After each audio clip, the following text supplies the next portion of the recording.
So the PSP was one of my favourite handhelds growing up. I feel like it had this coolness factor that the Nintendo handhelds just didn't have. Don't get me wrong, I love Nintendo, I always have, but this just had something unique about it. I love the UMD discs. I feel like they're really cute but also practical. I like that they're covered so you can't really scratch them up like a normal disc. So I have 10 physical PSP games to show you today, and like with my other retro collections, I will never get rid of them. I've had them for a very long time. So I have the boxes for some of them, but not all of them for some reason, so I'll show you some UMDs and then some will be in the cases. I will start with one of my all-time favourites on the PSP, Daxter. You may know that this is a spin-off from the series Jak and Daxter. I've never played a Jak and Daxter game before actually. I know it's been around for quite a long time. Daxter is a little weasel character, I think, and he is Jak's sidekick. There's no mention of Jak in this game, I don't think. Well, maybe he mentions him, but he's not present. He's not really a character in the game. But Daxter's a great character in his own right. He's very cheeky, very funny. This game actually had quite a bit of adult humour in it, if I remember rightly. He was a bit of a ladies' man, let's say that. The plot of Daxter is it's set in this futuristic city, and this city gets overrun with bugs for some reason. Daxter is tasked to clean up the city, basically, go around wiping out all of the bugs, and there's boss fights with like really big bugs. And it sounds very simple, but it was very good. I had loads of fun with it. It's basically a platformer style. You have like a little fly swatter weapon that you go around smashing the bugs to bits with. I do recommend this one. I think it's a must-have for the PSP. Moving on, we have Loco Roco. I love this game. I think it's so unique and really simple, but well done. I really like how weird it is. You play as various shapes. You can see them on the UMD disc here. There's little characters in different colours.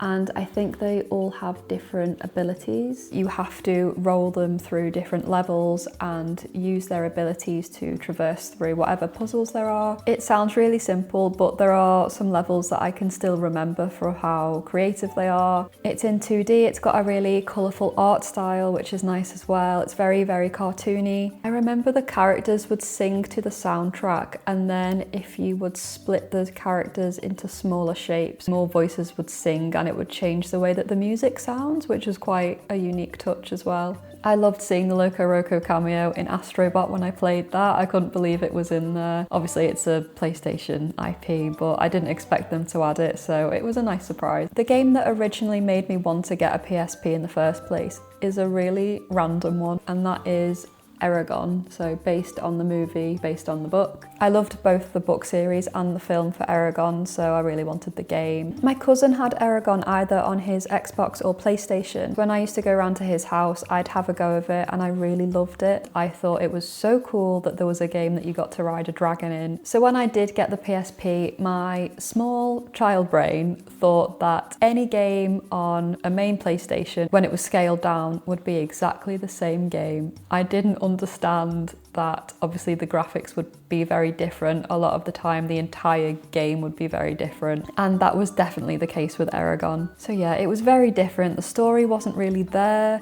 The graphics were very, very different. It was essentially just a dragon rider simulator, and I still loved it. I still spent hours and hours on it, which is funny because I think it was a little bit boring, to be honest. You would fly around a couple of different levels, a couple of different landscapes, and battle other dragons, maybe race them, and you would eat sheep, and that's all I remember.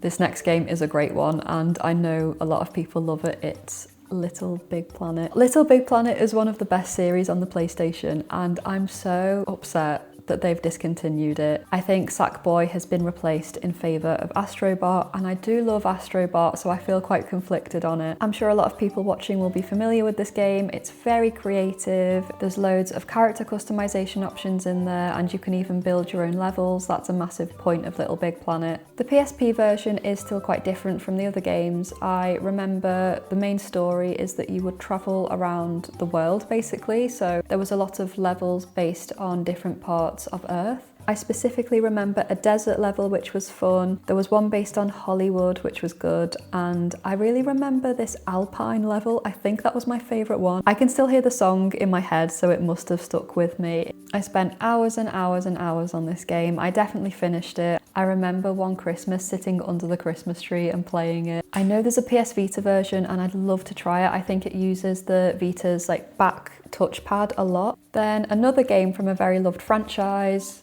Tomb Raider. So we've got Tomb Raider Legend. I really liked Tomb Raider growing up. I wasn't a die-hard fan. I played the originals when I was really, really young. I think they might have even been on my granddad's MacBook or something. They weren't on a console. I really like the graphics and art style of Tomb Raider Legend. It's kind of in the middle of more realistic and more cartoony, and I personally think that Tomb Raider works best with those kind of cartoony graphics. I was really excited actually when I saw the 2 new Tomb Raider games get announced recently. I think they look really good. Obviously the graphics are stunning, but Lara has a little bit more of a cartoony kind of classic quality to her.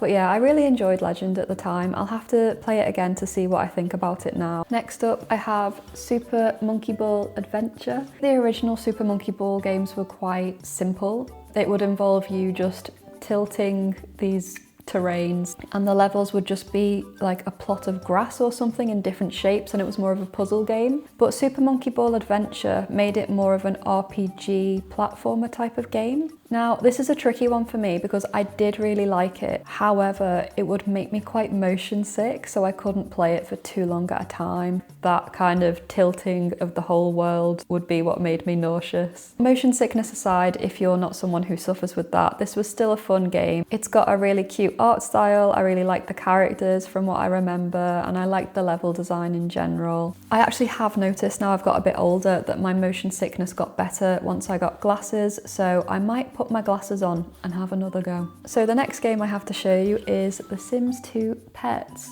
I actually wasn't a big Sims kid growing up at all. The primary reason for that is I do not possess the talent or skill required to be good at building the houses. I like the life simulation side. I don't love the customization side. I don't know why, I'm just really bad at The Sims. There would be times where, say, my Sims wouldn't eat and it's because I just forgot to put in a fridge or something really stupid like that. I'm a big animal lover, so child me saw The Sims 2 Pets and had to get it for that reason. I remember you could have multiple pets in a household, so I'm pretty sure I had a cat and a dog. I should check in on the pets and see what I actually have and what they're called and how they're doing if they're not dead.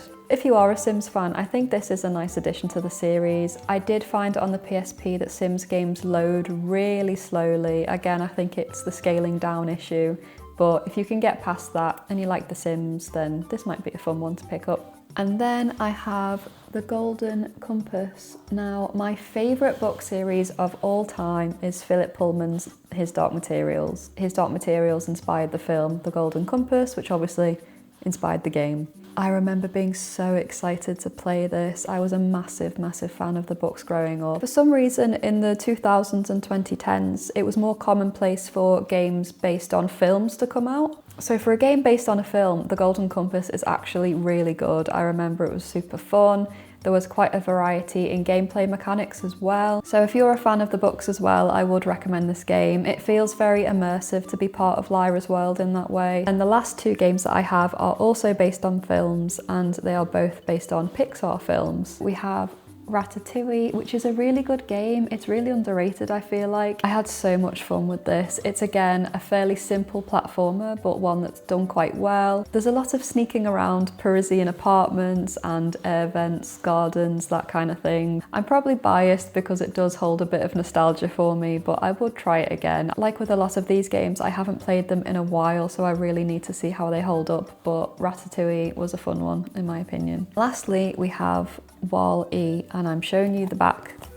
There we go. For this game, as with Eragon, it had limitations due to being scaled down for the PSP. I remember there was another version for home console, and I think you could also play as Eve and fly about, but in the PSP version you can only play as Wall-E. I'm gonna be honest, it's really not my favourite. It might be my least favourite game in my PSP collection, just because I got bored of it, and I think Ratatouille is the better platformer, there's more to do. So I wouldn't massively recommend it, to be honest, even if you are a big fan of the WALL-E film. Those are all the games that I have to show you today. I do have a few that I've lost and can't seem to find anywhere. One of which was The Sims 2 Castaway, and the other one was, what was it? Arthur and the Invisibles, which again is a game based on a film. I don't remember it being particularly good. Also, a brief shout out to the fact that you could watch films on your PSP. So I have 3 UMD movies. I have The Simpsons movie, great one. I have Ice Age 2, I also loved this as a kid. And Pink Panther, I think this is just episodes of a TV show.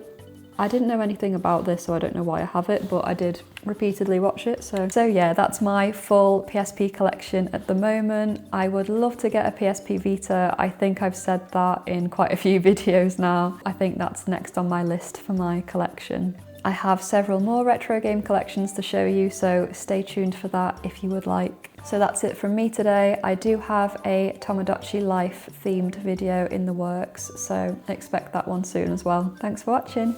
Bye.